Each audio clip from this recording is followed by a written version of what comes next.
Hey, Keith McCrone here from the Ultimate Track Day Experience, and thank you very much for joining me on this short video here.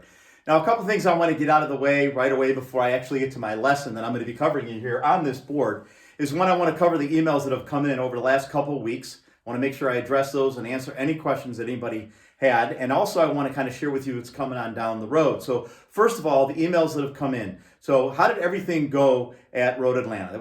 I had about 4 or 5 different emails that come in wanting to know how the weather was, how the cars ran, what was the track like. Well, I could tell you the weather was absolutely beautiful, and I think the conditions were perfect. Now, although I've been to Atlanta quite a few times, and maybe you've been there when maybe the weather wasn't so pleasant, this time it was absolutely perfect. And I can tell you, the 2 drivers that drove on both Saturday and Sunday did a wonderful job. They drove the Miata on Saturday and the Club Sport on Saturday, and then the Club Sport went out again on Sunday. And they did a wonderful job. I mean, I worked with them as much as I possibly could with the time that we had allotted.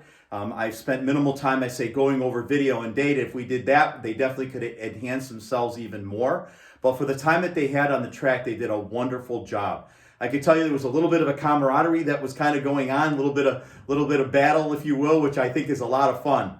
So again, you guys did a great job, and thank you very much for the business. Second thing is I want to address where are we going as far as the schedule is concerned. I understand 2021 is filling up very, very fast, and I apologize for that. Right now, we only have 4 more events that are available on the schedule. Actually, we have Mid-Ohio, VIR, Watkins Glen, and the Indianapolis Motor Speedway. Now, if there is an event that you would like to attend, simply go ahead and hit me up at info@utde.racing. So that's info@utde.racing. I'll see if it fits into my schedule, and I'd love to be able to campaign you at that event. So again, yes, there is very few, I want to say, scheduled events available, but if you'd like to go ahead and schedule an event, please just email me and I'll let you know if we can fit it into our schedule. So last year, I want to cover, this is basically some information that I pulled from my data. So my data is not covering any particular driver. It's something I'm seeing across the board. Usually the majority of the time when I'm working with drivers, I'm looking at video. So video is going to be able to share with me. Are they getting on the brakes too soon? Are they driving the correct line? I mean, a lot of times I can see the steering input. They go through their inducing understeer, oversteer just by driving the wrong line. I also could take a look at throttle application also by looking at video. Now, whenever I'm getting away from video, I'm jumping into data and I'm starting to analyze data. And I'm going to share with you what I'm typically seeing. So when I'm looking at data, here is just 2 basic channels. So you can see this is throttle trace and this is brake trace. These are 2 channels that we're looking at. 100% throttle, 0% throttle, 100% brakes, 0% brakes. So the biggest area that I typically see on drivers when they're on the track is there's 3 things, and I would write these things down because these are some big things, okay? So number 1 is going to be neutral state. I see them in a neutral state, and I'll explain what that means.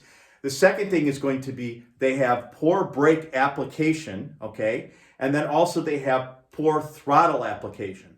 So let me kind of share with you what these 3 things are so you clearly understand. So if you take a look at this individual here, they're coming down a straightaway, right? They have 100% throttle in it, and then they pull their foot out of the throttle, it drops to 0, and then they pick up the brakes right here, right? And if I draw this line where they're picking up the brakes straight up into my throttle, you're going to see that this individual is leaving this much time on the track where they're in a neutral state. So they're not on the gas, nor are they on the brakes. So it's almost like a coasting moment. You want to minimize that coasting moment. You want to close that gap. You're leaving a lot of time on the track by basically getting out of the gas and then waiting and then put your foot on the brakes. You want to carry that throttle a little bit longer and then get to the brake application. Let's move on to the brake application. So if you take a look at this brake application, we're not getting to 100% till right here as far as the brakes are concerned. So we're getting on the brakes here, but we're not getting to 100% brake application to right here. That means that we also are leaving time on the table before we're activating the brakes 100%.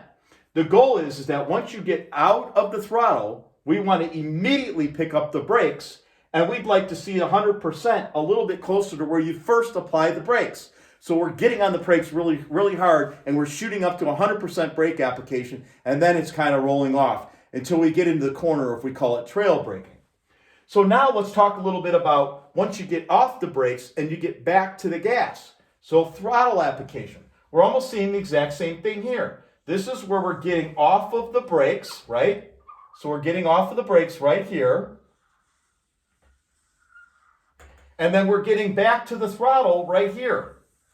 So we now are leaving ourselves time on the table. We're in a neutral state again, where we got out of the brakes before we got back to the accelerator, and we're kind of in a neutral state. So if you can see, there's three big areas here coming into one turn, and if you look at this over maybe the course of the entire track, you're leaving a lot of time on the table. So if you just work on these three key areas here, it's going to make you, I want to say, a little bit more consistent, and it's going to make you a faster driver as well.